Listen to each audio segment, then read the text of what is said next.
Let's get it going. Let's talk MLB best bets as we get into the last day before the All-Star break. We'll talk the Sunday action on the slate. So I'll break down the July 13th best bets that I will have. Not going to be a big one. All right, I got one, and I should say one play and one prop that I do like. We have a lot of strong leans. So for the official bets on the channel, we're only going to give out 2 bets. We will talk about kind of the leans along the way, and there are a lot of edges, a lot of great pitching matchups. Just 2 things I'm going to be laying on. And not even really so much things that I like, but in terms of value, I think that they're there, and that's kind of why I'm playing them. This is a fickle game. I'm just going to be honest with you guys. A lot of these players will know that they have a couple days off, and yeah, they got to stay hot and fresh, but still, it is something from a mentality standpoint.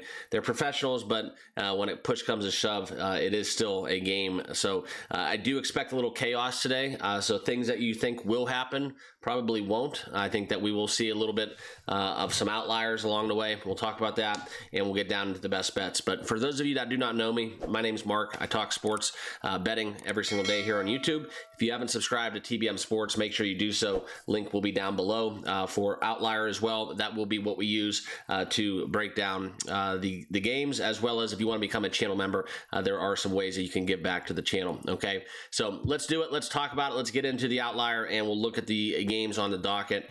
Yesterday, I got a little friend here I wanted to say hello to. I'm not going to currently pick up the broom because it has this green bristles and a green handle, so it kind of screws up the green screen, and as you can see, kind of already did the damage down there in the bottom left. But anyways, it is what it is. We went 3-0 on the best bets yesterday, so 3 totals, and that's something where sometimes I like to fire at totals when we do have some chaos, and staying away from the sides, because you can kind of get a game script, you just maybe not exactly know which side it's going to come from. It's kind of what we saw with the Yankees Cubs, right? Cubs got out to a hot 4-0 start, but everybody and their brother thought the Yankees would be the afflictor of damage for the runs in that game. Did not happen that way, but we still cashed a ticket. A little scary towards the end, and also Marlins Orioles under 9. Texas getting over that 6.5 with that late home run, throwing us into extras. So shout out to anybody who tailed, and yeah, let's get into the best bets. Miami and Baltimore. We're going to talk about this game, as this is a little bit of a rubber match here, the split that we have seen thus far. We do get Yuri Perez going against Young for the Orioles. For me, guys, this would not be too shabby of a play for the Marlins, in my personal opinion. I think Yuri Perez showing some signs of life. I don't like Young, on the other hand, for Baltimore. And I do think this is something where Miami just doesn't know any better, so I think that Miami could take this game pretty good, but I do think that we have a very high likelihood of getting into some runs in this spot. The over 9 was something that did kind of pick my interest. Okay, Tampa Bay and Boston. Briefly, Pepio going against Bayo. For me, guys, I like fading Pepio in this spot. I know that he does show some life every once in a while, but for me and my money, guys, I think the Red Sox are getting healthy. They're getting Bregman full stride. I think that Bayo has been serviceable. They are at home. I do like the Red Sox here, so Bo Sox minus 130 would be my bet. No official play. Cubs and the Yankees. Okay, Imananga going against Will Warren. Why not go right back to it, right? Not so fast. I do think that there is an angle where the Yankees do explode. I know Imananga has been fantastic this year, 2.3 ERA, 2.8 ERA, mind you. But I do think that looking at some of his outliers, also you kind of poke that bee's nest a little bit when you do hold back the Yankees offense. They are at home. It's going to be hot, steamy. I just think the ball will be flying out of Yankee Stadium, so I'm not opposed to going over the total of 9, going bounce back, Cubs and Yankees. No play for me officially, and I will not pick a side in this. Judge stays hot. One bet in this game, and I will pull it up on your screen, and we're getting into that territory where it does happen, and do not be scared to do it. Jason Dominguez, by the way, is playing some really good baseball. He's hitting the hell out of the ball, just being honest. That kind of did come across my radar. The one bet I will tell you guys, and we will go down the list, got down the list to go find, yes, Aaron Judge. The Judge is in, and probably one of the hardest players to bet for or against in terms of just day in and day out, because I mean, just look at this, guys. If we look into the hits, runs, RBIs market, 1.5 is at minus 175. So go figure on that one. That's just no value. Okay. but I do want to share with you guys this because I think this one is live. This is the walks, okay? And I kind of have a little strategy here within Aaron Judge, and it's basically when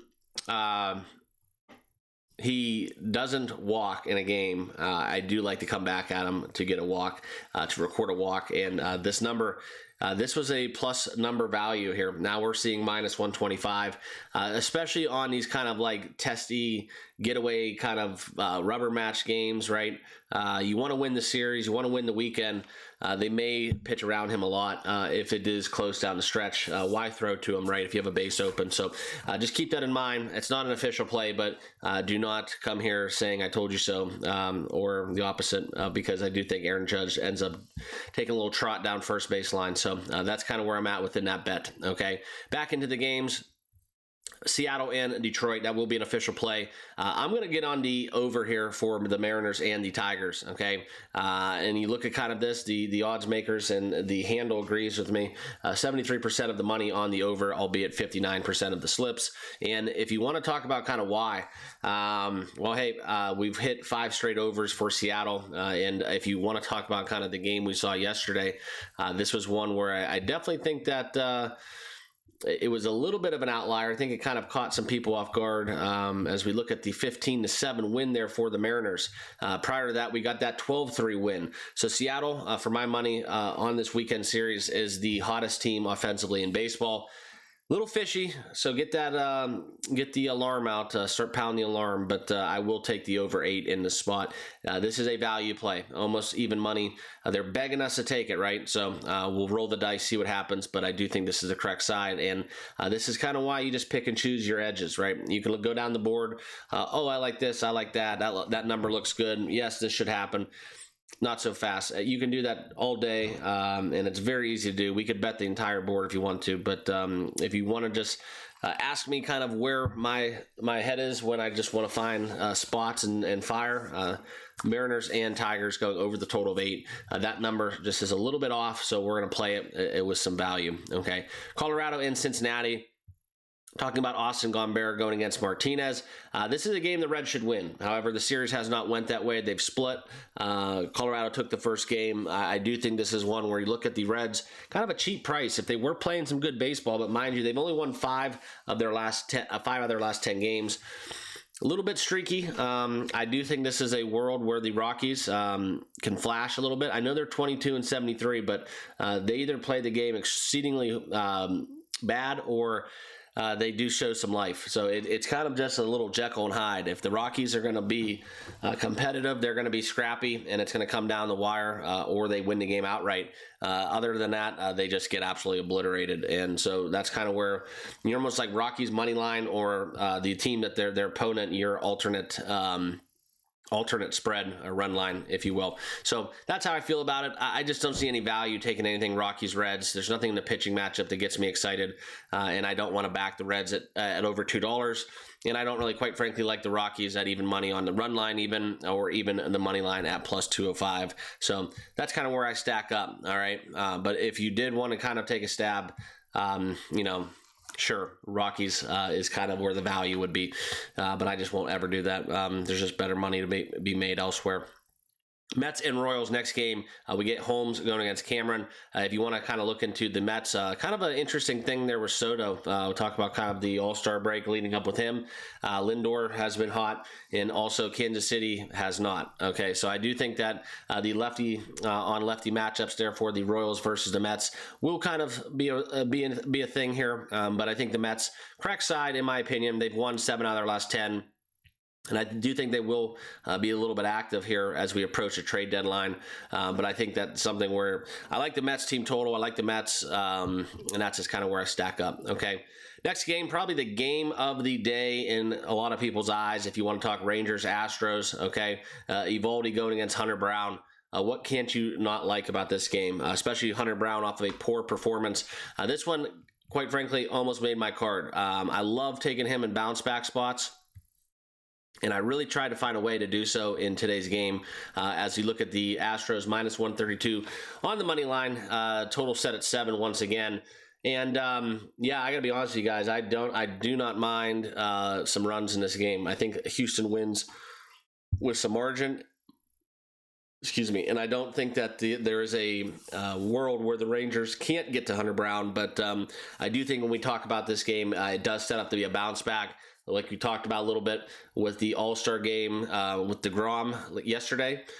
They're going to ride him a little bit, right? I don't know if Hunter Brown's throwing an inning in the All-Star game. I don't know what his bullpen schedule looks like, but I do think that this will be kind of one where you ride your horse in state too. Little rivalry. Also, you want to kind of put the screws to it. It's another rubber match. So a lot of these splits that we will be settling here on this Monday as we get into the All-Star break.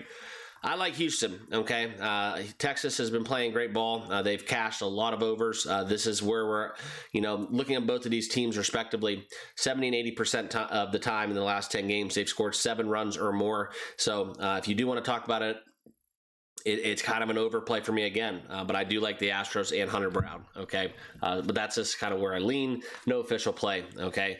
Next game that we're going to get into, the Pirates and the Twins, jumping around a little bit. I do like the Twins. They're a little too cheap for me, minus 140 going against the Pirates. I don't mind that whatsoever, so it would be Twins or nothing here. Mitch Keller going against Simeon Woods Richardson. I don't mind a little SWR if you want to talk about kind of what he's able to do. It's not really consistent, but the Twins hitting the baseball isn't either. So I do think this is a world where the Pirates just fail to score runs, and sometimes even the teams they play against, it kind of spreads to them like poison ivy. I think that you see that every once in a while with a couple of these games where you play a certain style of baseball, and it's contagious in a sense. But I do think that the Pirates, they've lost 7 or 8 of their last 10 games in a row. It's unfortunate. O'Neal Cruz, I think he'll get dealt eventually, and I unfortunately think Skeens will as well. So I do think that the Minnesota Twins roll and take care of business at home against Pittsburgh. I think this is another outlier where, quite frankly, if you want to know something, minus 1.5 for the Twins at plus 165. That's a very strong indication for me from a value perspective. Almost made my card. Okay, Guardians, White Sox. The only thing about this game that I didn't want, the reason why it's not on my card, I like the Guardians today, minus 134. Savali's pitching. He's horrible, 1-6 on the year, 5.17 ERA. Just worries me a little bit pitching against his former club. No Jose, kind of, I guess you would say, I want to see, I don't know the lineup yet for the Guardians. I just don't trust it. So kind of where my head's at. Another game kind of like similar to the Rockies where you want to take the Rockies on the money line. And for me, plus 115 is not enough to get involved on the side of the White Sox. So that'll be a pass. The next game, Nationals and Brewers. Okay, we're going to have to jump down a little bit. You do see the Nationals here, plus 200. Jake Irvin and Freddie Peralta. It's not as big of a pitching discrepancy, differential, I should say, if you want to look at these two under a microscope. But Freddie Peralta, all-star season, 10-4, 2.74 ERA, and we've been watching him grind. It's one where kind of had some stigma from last year, in my opinion, where we missed out on a lot of handicaps early on in the season based on some stereotypes, and I guess we were being a little bit using last year's previous numbers and influencing kind of how I looked at him earlier in the year. But he's really shining through. Great strikeout pitcher as well. Going against the Nats and Jake Irvin, I do think that the Brewers get this one done, and it's a great leg here for a first 5 dance partner, no run first inning dance partner as well. I do like this for nrfi as well as the full game. I just like the Brewers, okay, especially off some morale mentality or morale and momentum from yesterday, as they did kind of get one late in the 9th. So that's kind of where I stack up on that. If you are looking for a great dance partner, we'll get down the list as we talk about the Blue Jays and the Athletics. Berrios going against Springs. I don't really quite frankly understand this. This is what I was talking about. A lot of these games are fishy numbers. Blue Jays minus 136 off a loss. Why not? Okay, that's a great dance partner to go alongside the Brewers if you want to get involved in that way.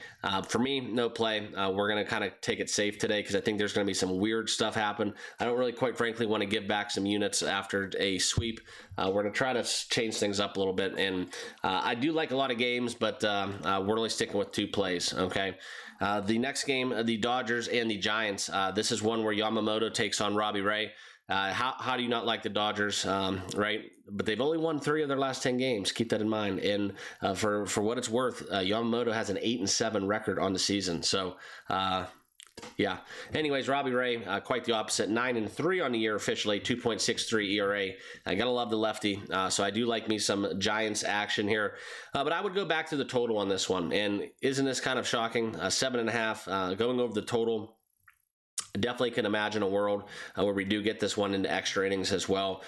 So for you guys out there that want to splash on something, don't be a little scared of taking the extra innings bet before the game starts. I think this one has some definite potential to see this one go into the 10th and beyond. Just that's kind of a home run bet. Nothing really that gives me any indication, just a gut feeling on that one. So, but I do like the Giants here with Robbie Ray as always. All right, Blue Jays and the Athletics, we talked about that. I don't understand that, why they're minus 136, but a couple other games to get into before we get you guys out of here and into the Sunday festivities. Diamondbacks and Angels, right? For me, this is over 9 or nothing. Also do like the Diamondbacks at a minus 108 price. A little cheap here as we do get the likes of Merrill Kelly going against Soriano. Okay, Soriano, I think he had a bad start last time out, so I do like the Diamondbacks quite a bit, a minus 108. And I do like the total, Diamondbacks team total as well. Those are all bets that I think that are appropriate for this matchup. Okay, and then the last one, we will get kind of the game of the night, if you will. I think is they leave it for last. It is the Phillies and San Diego Padres. Nick Pivetta going against Christopher Sanchez. I think we're going to get a pitching duel. I do like the Phillies. We've seen these games go one run kind of late. For me, guys, we're going to take a stab, though, on some plus money. So as we get into the All-Star break, I'm going for it. Why not? I am going to be taking Christopher Sanchez to go over 18.5 outs at plus 142. Best number right now available is on DraftKings. You can find 140 on FanDuel. You can find DraftKings at 140. 142, though, is available on FanDuel. And as we look at kind of his last 5 starts, we're going to take kind of the fact that he's on the road out of the equation. But look at what he was able to do against a Miami club that has been hitting the baseball pretty well. Houston on the road, as well as San Francisco on the road, getting damn near 18 or more, 4 out of his last 5. This is some great value. Okay, so I sometimes look for just, hey, I want to bet a prop today. And I go through my kind of working through each and every game, what stands out to me. I'll check out those players. I use Outlier to do so, and kind of the ones that do stick out from an odds perspective. For example, plus 142. That's plus money. We're going to take that all day. And that's kind of how I went about it. So I am taking Christopher Sanchez plus 142 over 18.5 outs to go alongside Detroit, Seattle over 8. Those are my best bets. And I know you guys are going to be mad at me. Only 2 official plays, but it's a process. Okay. We go 2-0 today. We go 3-0 yesterday. That's a 5-0 on a Saturday, Sunday.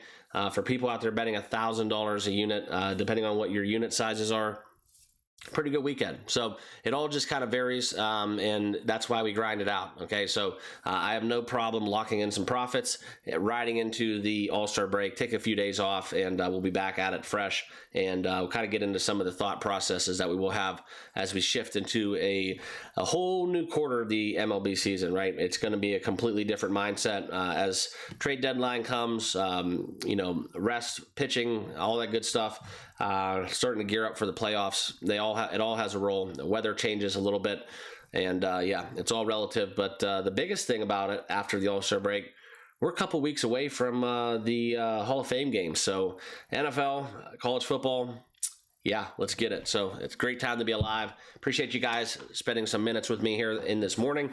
Good luck on your picks today. I hope you guys all do well. Let's cash some tickets. And if you have not subscribed yet to the channel, make sure you do so below. I got to run. There's a golf course calling my name and a little pool action. Maybe catch the tribe game out there with a few cold ones, if you know what I mean. So that's where I'll be at if you guys want to find me, teeing off here in a little bit. But I appreciate you guys tuning in. Good luck with your picks. We'll talk to you in the next video. And All-Star, we'll kind of get some All-Star game coverage as well. Probably go live, talk some home run derby. So with that, I'll leave you. See you all tomorrow. Peace.